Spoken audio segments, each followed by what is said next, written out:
Dear friends, welcome to this electrical engineering knowledge sharing channel AMP Power System. We are discussing workshop 5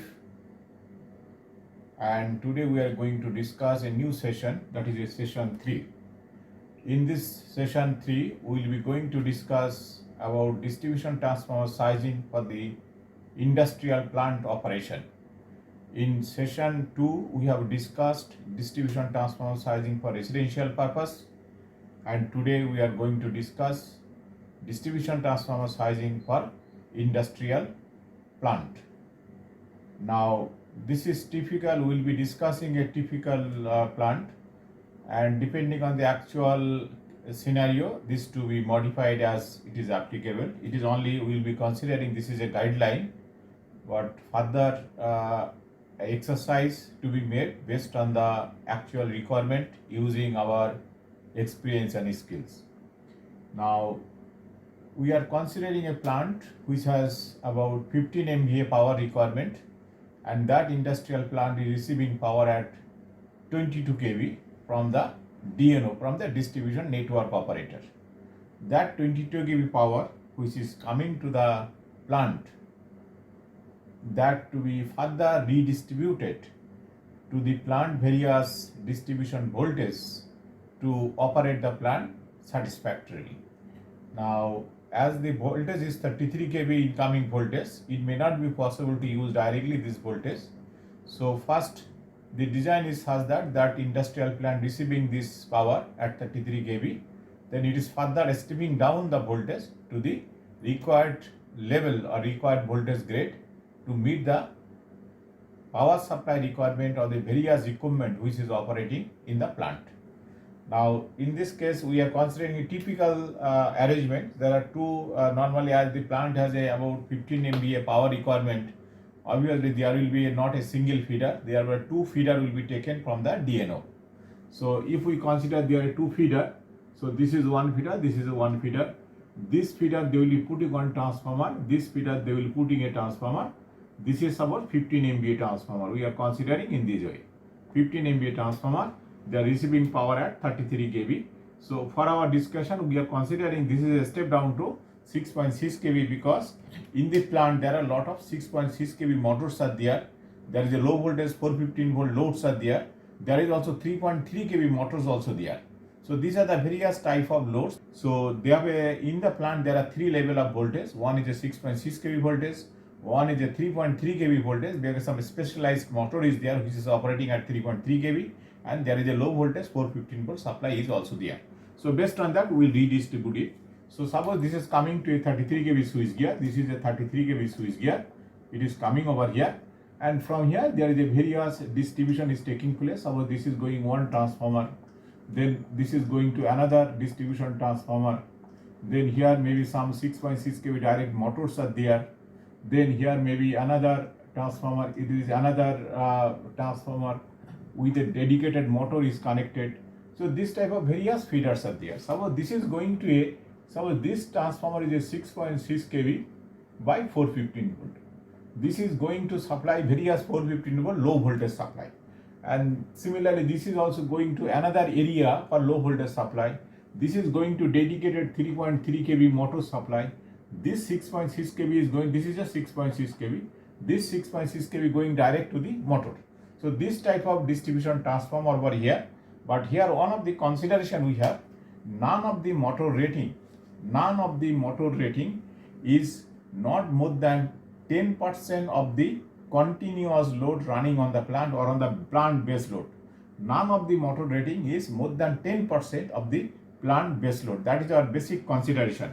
None of the motor rating is, all the motor rating is within all big motor rating, whatever the biggest motor operating over here, except the dedicated motor, all other transformer feed motor, this transformer feed these motors, and this type of distribution transformer which is connected to the motor and various loads, this distribution transformer loads here, if there are some motor loads are there, none of the motor load is more than 10% of the continuous load on this transformer. So this type of distribution transformer we are considering over here. Now if we see the load on this distribution transformer which is we are considering over here, So this distribution transformer load we can do in this. So this is our distribution transformer which has a various loads is going over here. This is a 415 volt side. It is a going to motors are there. Then there is a package unit connected. Then we have a heater unit connected. Then we have a HVAC unit connected. Then we have maybe air conditioner by HVAC. Then is a condenser unit is connected. Then we have a pantry system is connected. Then we have a lighting system is connected. Then we have a UPS system. There are so many loads are connected on the system. So we are considering there is a motors are also connected, but this motors rating is always less than or equal to 10% of the continuous rating. That part we are coming to this. Now in a plant, this type of various loads are there. If we see the entire load, there is some backwash pump is there, water makeup pump is there. There is some small, very less times. There is a cleaning filter pumps, motors are there. There are so many. There is a water makeup. Then your diesel pump is there, which is running intermittently. Then there is some package unit, which is a one normal, one standby. This type of various type of loads are connected on this transformer. Now, in this, considering all the loads, if we see the total transformer loading or the transformers is connected, what are the various types of load is connected? So that to be looked into. Then in that case, we can see this transformer is connected mainly three different type of load. We can classify the entire load which is connected to the transformer or on this transformer feeding switch gear, that can be classified under three different category. What are that category?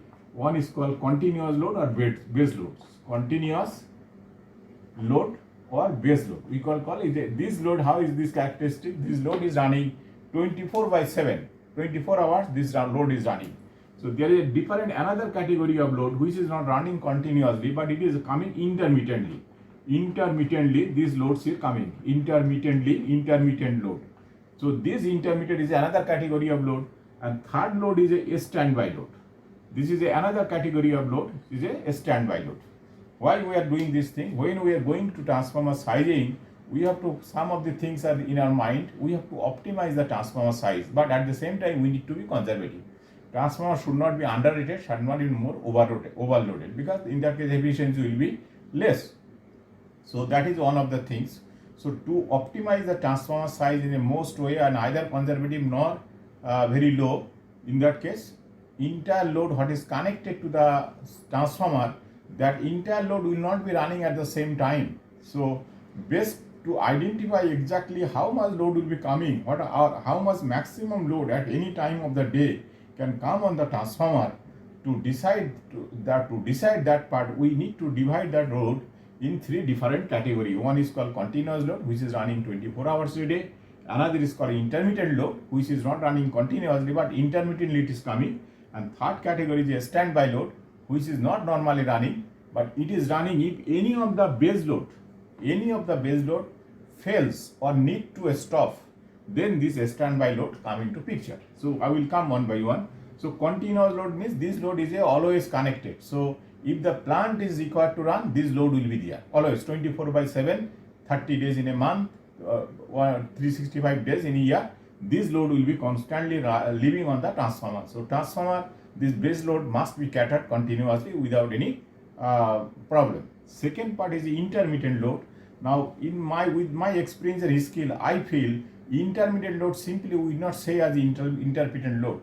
This intermittent load can be further classified depending on the time of operation, because over the 24 hours, if we see some of the load may be running less than equal to 3 hours. This is one category. Suppose this is X1 category. There is a second category of load. So this is X1. There is a second category of load which is running more than 3 hours but less than equal to 6 hours. Then this another category of load which is running more than 6 hours but less than equal to 12 hours. And then another category of loads which is running more than 12 hours.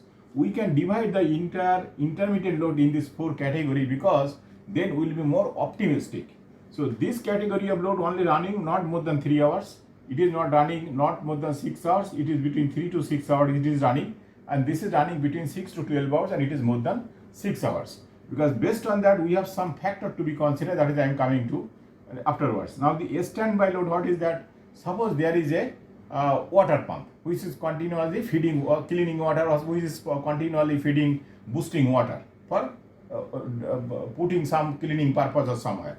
So now there is a, suppose this is a switch gear from where these motors are running. Suppose this is a 50 kilowatt motor. So this is one motor is running, it is running with a pump, right? This is a water pump. Now sometimes it may happen that pump has some problem, as a motor, it needs to be continuously running. You cannot stop this pump. If this pump stops, then plant will stop. So it is a integral part of successful running of the plant. This is integral part. Now if there is a problem with the pump or motor or anything, or if we need to some maintenance work on this pump motor set, in that case what we have to do? We have to stop this pump. The moment we stop the pump, immediately this whatever plant will stop, because this is that type of pump. So in that case, what I have to do? We have to keep another standby over here, similar arrangement, pump motor. Okay, the similar arrangement. Now before stopping this pump, we have to start this pump, and once it starts successfully, then we'll put off. So that means this is, though it is standby, but it is sometime both the pumps are running. So this type of load also there is a, these loads we call, it is not normally running, but when one of the pump fail, or one of the pump or one of the load for which this standby is meant for, if that, so this type of standby load, this is a call standby load. So that means this standby load when it operating will be like that for some time of the day. When this standby load need to bring it, at that time the main load as well as the standby load both will be running. That to be kept in mind. So this is the three different type of load.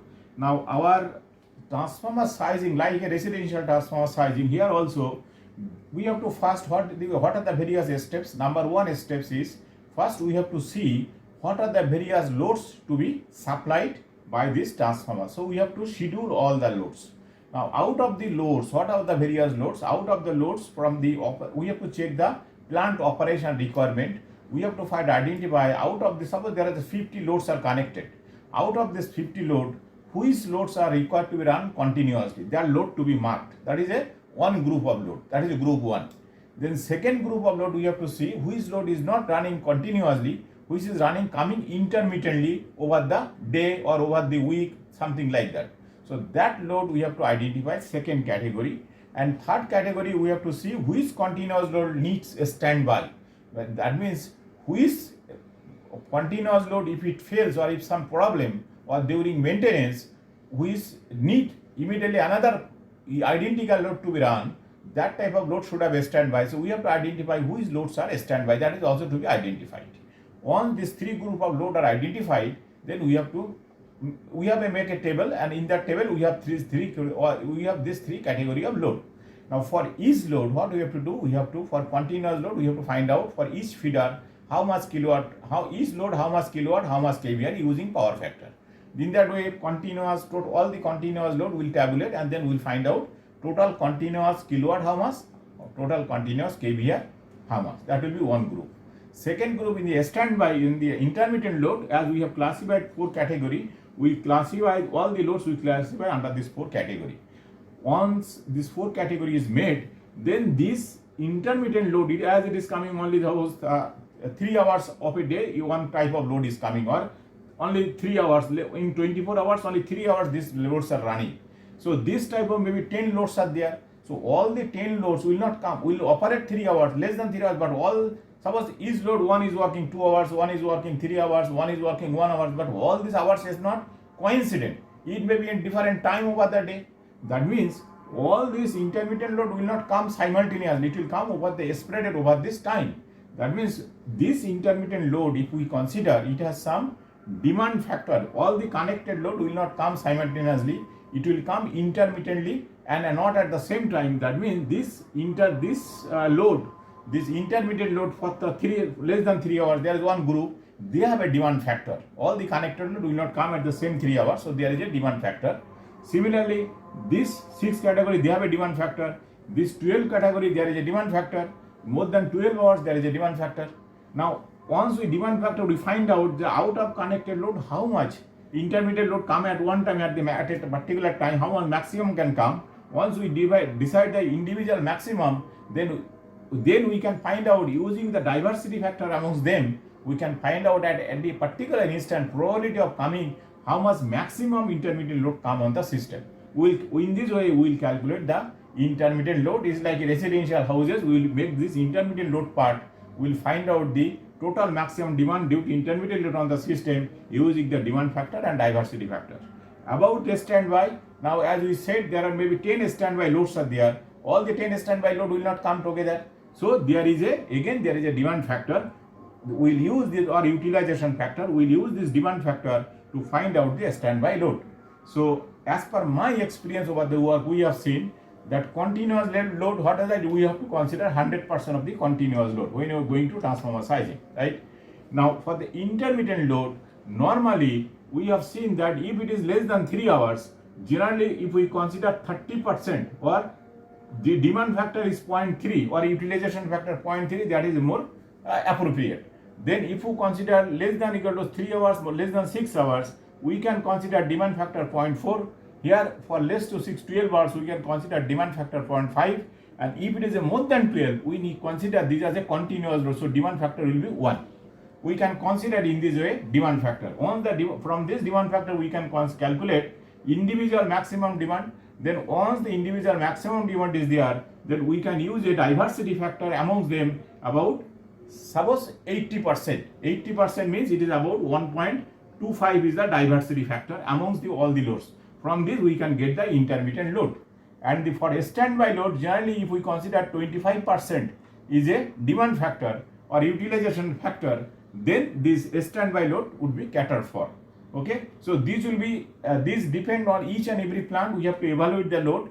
We have to discuss with the operation team. We have to find out what is the operational requirement.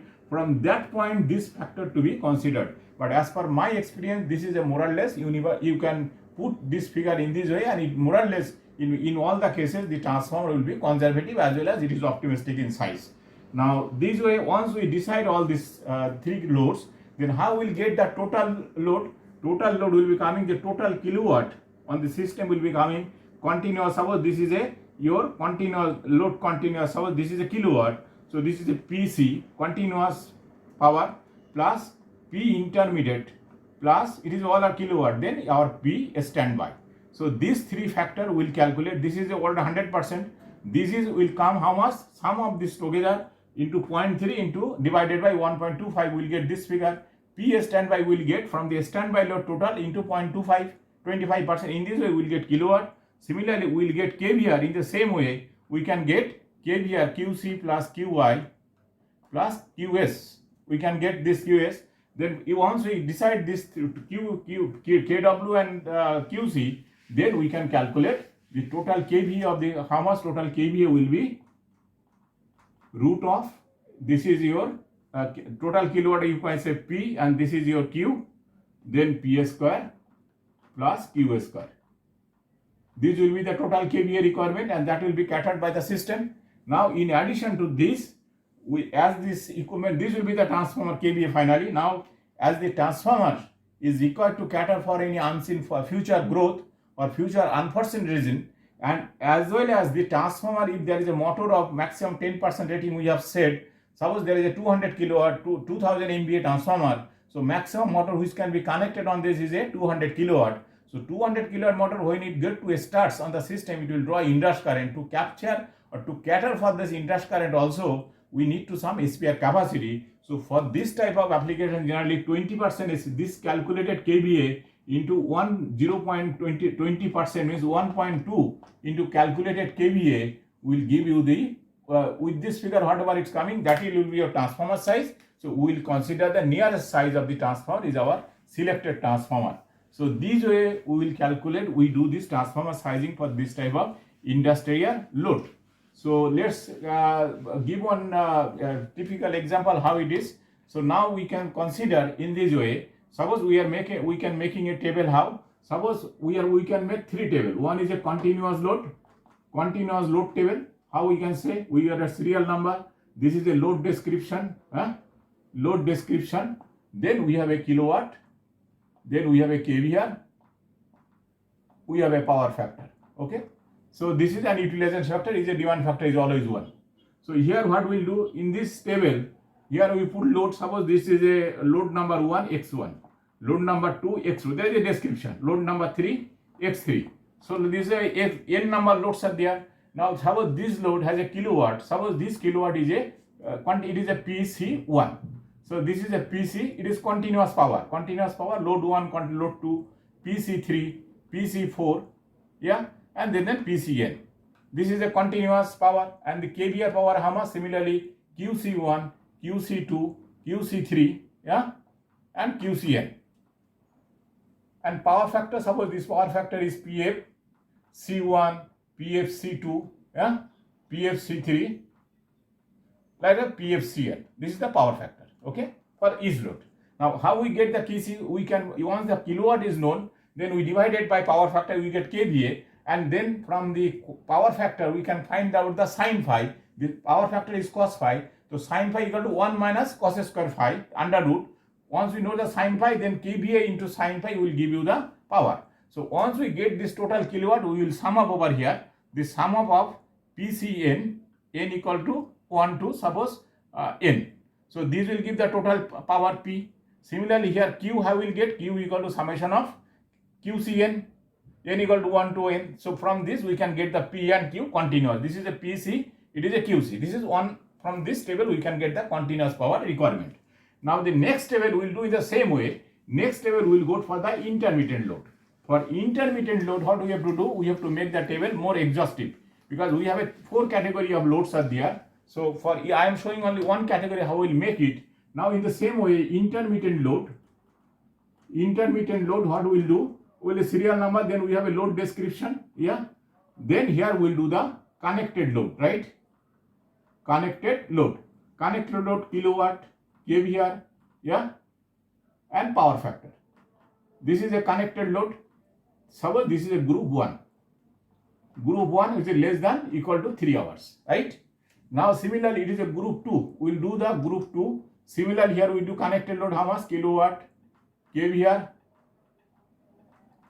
power factor. We will make similarly group 3, and we will make group 4, right? This is a 6 to 12 hours. It is more than 12 hours. These are the 4 category. We will make it.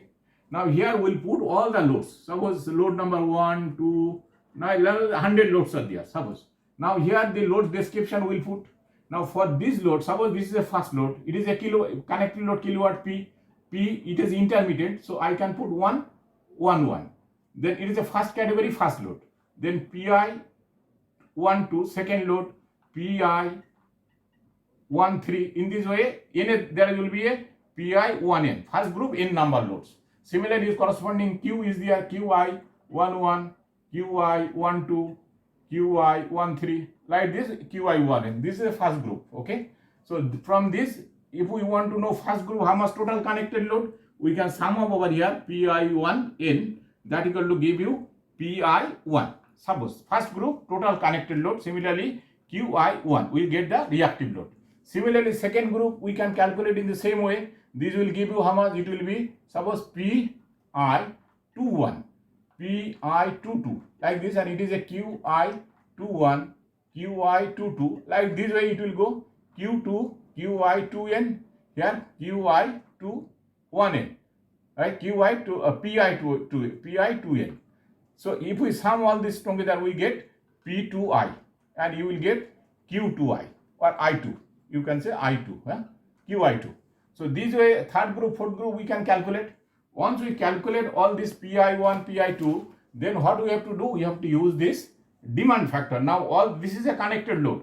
Out of this connected load PI1, for this group 1, how much actual running at one time? That is a PI1. If I see PI intermediate first group, that is equal to, we get sum of this summation of PI n equal to 1 to 1, PI 1 n.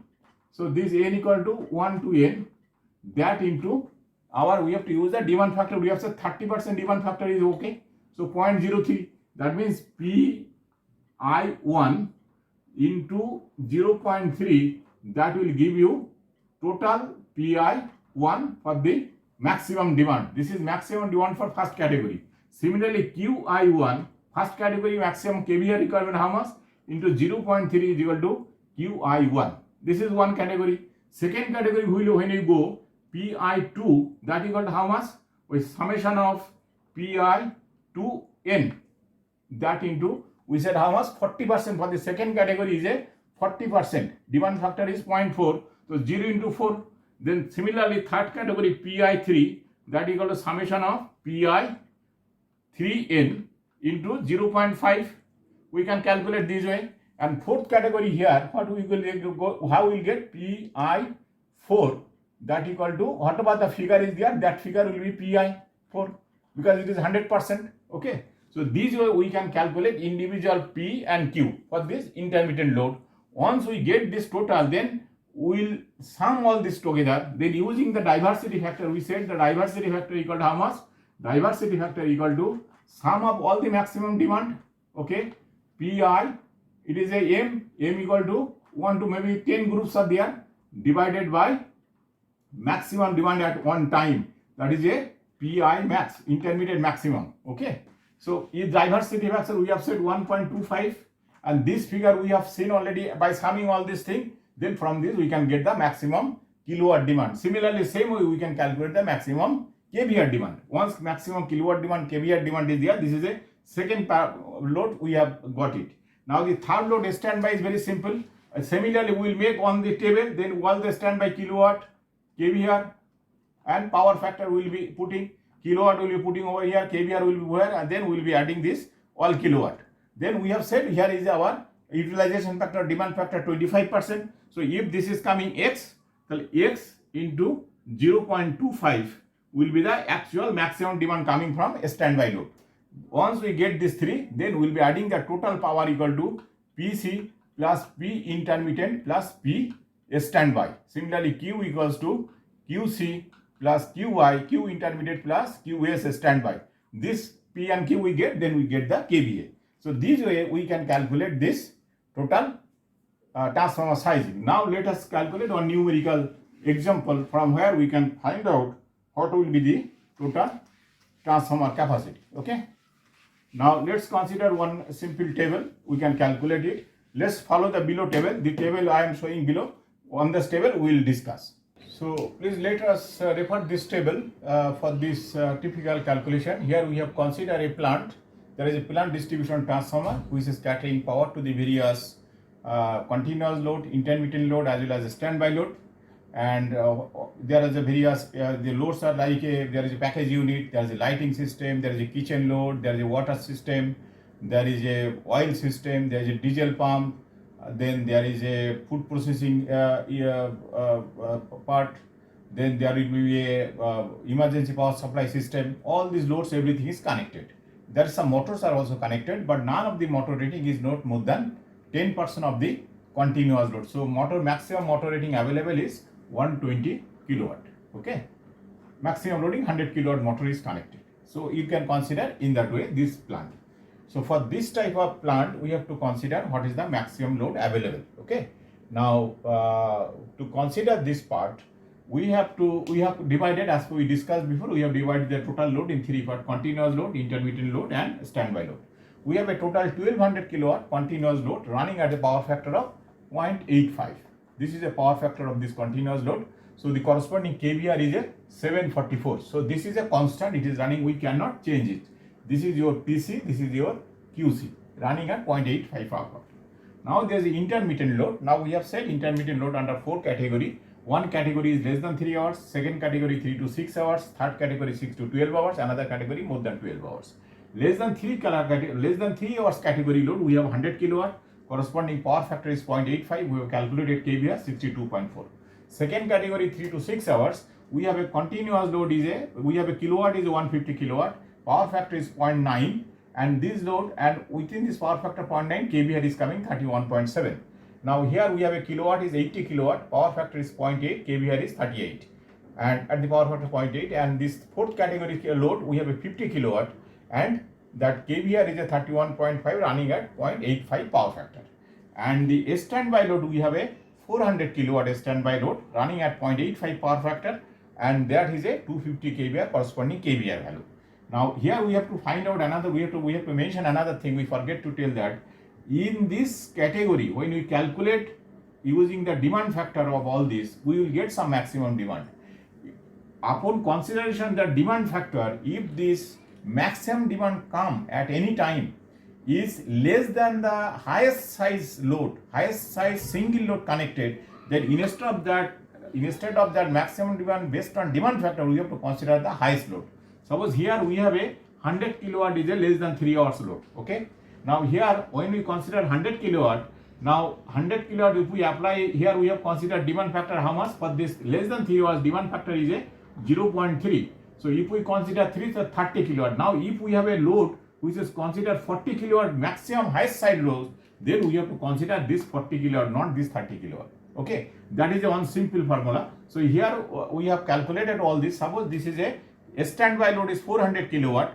We consider the standby load is a 0.25 is the demand factor. Then it is coming 100 kilowatt is the maximum demand coming at one time. But if this 400 kilowatt, any of the load, suppose one of the load is 125 kilowatt. In that case, we cannot consider 100 kilowatt. We have to consider 150 kilowatt. Let's consider this one. Suppose the standby load, we have a 400 kilowatt total standby load. Out of this maximum size of the load is a suppose one heater package, that is 125 kilowatt. Okay, this is keep in mind this part.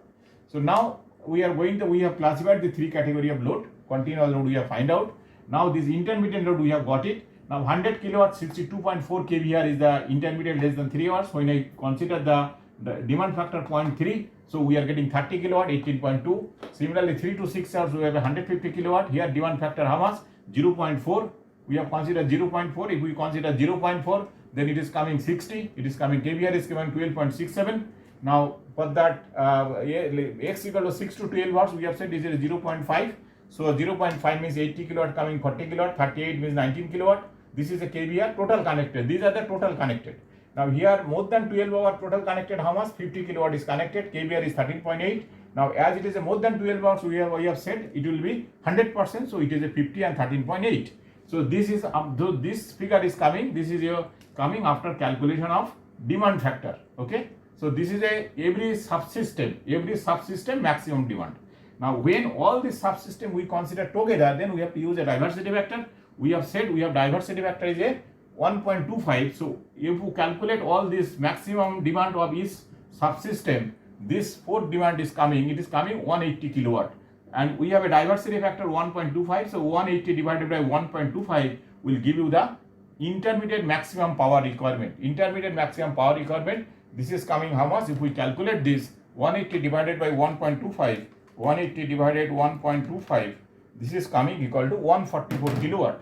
So this is giving you 144 kilowatt is coming maximum demand for the intermittent load where it is connected. Total connected load, if you see total connected load how much? 100, 250, 300, about 400 kilowatt is maximum total connected load, but actually at a particular time maximum intermittent load come only 144 kilowatt. Similarly QI is coming 81.67. Now the last part is a standby load. We have a 400 kilowatt standby load with a maximum load. One package is 125 kilowatt.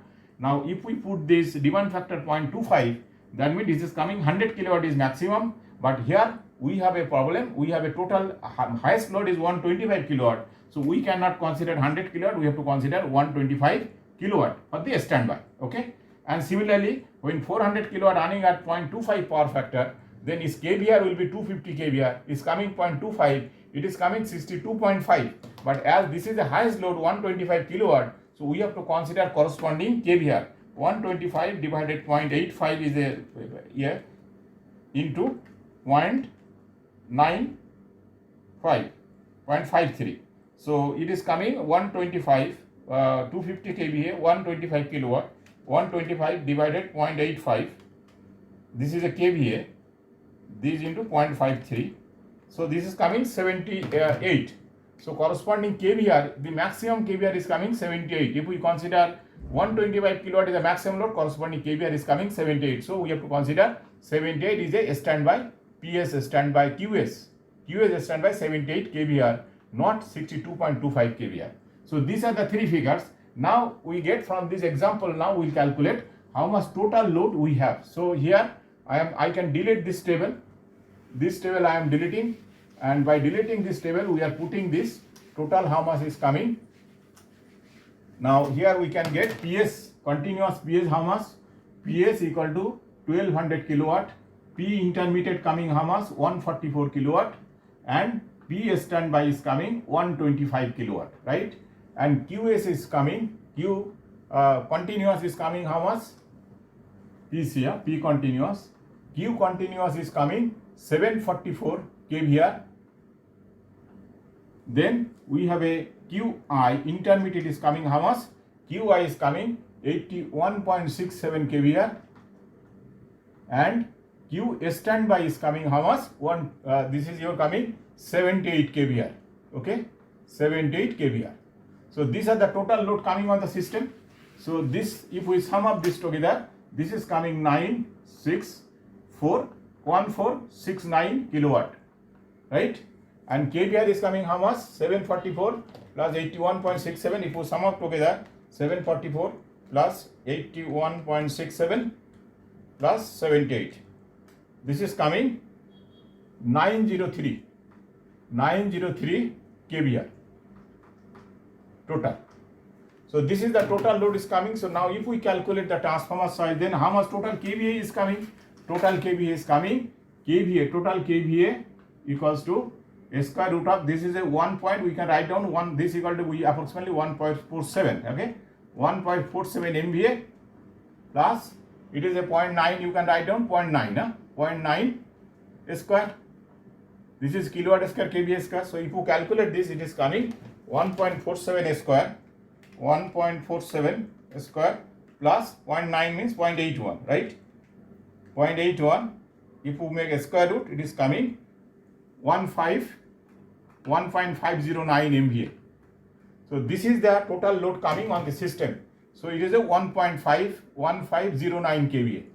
This is the total maximum demand coming on the system considering continuous load, intermediate load and standby load. Now with this figure, what we said, considering there are three aspects over here. One is as it is a plant, every day there is a new expansion will be there. So there is a load growth. So considering the load growth as well as future unseen or unforeseen expansion, as well as to cater any unexpected motor starting, we generally put 20 to 25% margin. As it is a new plant, green plant, and we are putting the transformer first side, it is better to put 25% margin on this. So if we consider 1509 kVA is the calculated capacity, kVA is the calculated capacity, this divided by, we'll divide this by, not multiplied, we'll consider this margin in such a way, after final sizing, on that size 25% margin will be there. That means if we consider 25% margin, so it will be divided by 0.75. If we divide by 0.75, then it will give 1509 divided 0.75. If we consider 25% margin, it is coming 2012 kVA. And if we consider 80% margin, 20% margin, then we'll divide by 0.8. This will give 1509 divided 0.8. So this is coming 1886 kVA. Considering these two aspects, we can simply say we can design this transformer for 2000 kVA. So our transformer size will be 2000 kVA transformer size. Now this is a transformer size. Again we will say this transformer is operating with this condition, but without violating the temperature rise. We said while temperature rise should be limited to 50 degrees centigrade over 50 degree ambient. Winding temperature rise is a 55 degree centigrade over 50 degree ambient, and what is for temperature will be 65 degree rise plus over 50 degree ambient. These are the three conditions to be maintained, and we can during starting of the motor, we are with this spare capacity it should go up, but even some overloading is there. At least 10% overloading will not be any issue that we will discuss during motor starting. Now people may say during motor this operation of this transformer we have to check the voltage regulation, but for this type of load voltage regulation is not very important because this transformer has off circuit tap changers, and we can, when we purchase the transformer, we can define the transformer voltage is such that at least with 75% loading on the principal tap we can get the rated voltage. How we can do that? Suppose this all the loads which are connected rated for 415 volt. Okay, that means I need, when the transformer, this transformer is rotated by 75% loading, because we have put 25% margin, 75% loading on the transformer is there, here voltage will be 415 volt at the bus. That means because transformer ratio we always define at the no load condition. That means if this transformer has a 6% impedance, this transformer has 6% impedance means 6% voltage drop will be there. 6% voltage drop means how much? At the full load condition. When the transformer is 100% loading, at that time 6% voltage drop will be there. If is a 415 volt is the voltage, 6% into 0.06. So there will be a voltage drop of 25 volt. Okay, if the 6% voltage. Now what we will do we'll define in such a way at 75% loading it will give the 415 volt. That means this 75% voltage, how much voltage drop? 25 into 0.75. So this will be 18.75 at 75% loading. Transformer voltage drop will be 18.75 volt.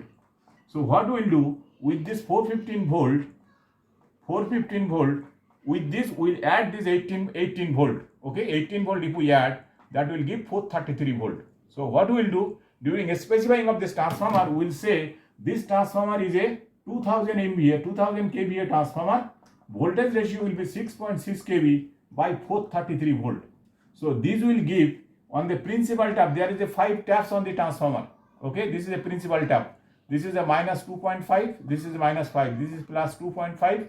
This is plus 5%. Okay, on the principal tap, it will give a no load voltage 433 volt. As you loading the transformer, voltage will be higher. At 75% loading, it will give 415 volt. At 75% loading, it will give 415 volt at the output. And if we need some adjustment, we can do with this tapping. So that's why voltage regulation is not important over here. If somebody want to calculate, he can calculate the voltage regulation using voltage regulation formula that we'll discuss in detail during motor starting transformer sizing.